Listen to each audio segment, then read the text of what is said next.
সোনালী life insurance PLC এর উদ্যোগে গত ২০ সেপ্টেম্বর ২০২৫ তারিখে বোরহানউদ্দিন মেট্রোতে শতাধিক বীমা কর্মীর অংশগ্রহণে মাসিক ব্যবসায়িক উন্নয়ন সভা অনুষ্ঠিত হয়। অনুষ্ঠানের প্রধান অতিথি ছিলেন সোনালী লাইফ ইন্স্যুরেন্সের গর্বিত এজিএম হাক্কানী খন্দকার। প্রধান বক্তা হিসেবে উপস্থিত ছিলেন ব্রাঞ্চ ম্যানেজার আফজাল হোসেন আফসান এবং বিশেষ অতিথি হিসেবে উপস্থিত ছিলেন বোরহানউদ্দিন মেট্রোর সম্মানিত ইউনিট ম্যানেজারগণ।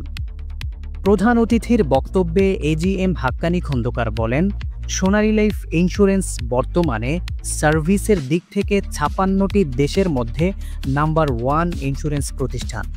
তিনি আরও উল্লেখ করেন, এই অর্জন কেবল সোনালী লাইফের জন্য নয়, বরং গোটা বাংলাদেশের জন্য গর্বের বিষয়। ৫৬টা দেশের মধ্যে সার্ভিসের দিক থেকে নাম্বার 1 প্রতিষ্ঠানের নাম হচ্ছে সোনালী লাইফ। এটা কি মুখের কথাই সম্ভব হয়েছে নাকি সার্ভিস দিয়ে? আপনারা শুনলে অবাক হবেন, ২০২৫ সাল আপনি ভাবতেছেন পলিসি করবো কি করবো না, আর সোনালী লাইফ ইন্স্যুরেন্স কোম্পানি প্রায় ৮৫০ কোটি টাকার উপরে গ্রাহকদের এই বছর টাকা ফেরত দিচ্ছে। প্রধান বক্তা ব্রাঞ্চ ম্যানেজার আফজাল হোসেন আফসান বলেন, আমরা সেবা দিয়ে দেশের ১৮ কোটি মানুষের মন জয় করতে চাই। ভবিষ্যতে বাংলাদেশের এমন কোনো ঘর থাকবে না যেখানে সোনালীর বার্তা পৌঁছাবে না। তিনি দৃঢ় প্রত্যয়ে উল্লেখ করেন, সোনালী জীবন সুখের জীবন এটি কেবল একটি স্লোগান নয়, বরং বাস্তবতা। অচিরেই প্রতিটি পরিবারে সোনালী পরিবার, সুখী পরিবার প্রতিষ্ঠিত হবে।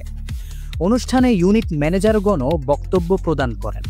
বক্তাদের আলোচনায় অনুপ্রাণিত হয়ে শতাধিক বীমা কর্মী বীমা পেশায় নিজেদের আরও বেগবান করার প্রত্যয় ব্যক্ত করেন।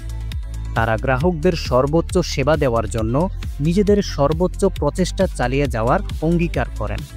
এছাড়া অনুষ্ঠানে ভালো পারফরম্যান্সের জন্য কয়েকজনকে সম্মাননা প্রদান করা হয়।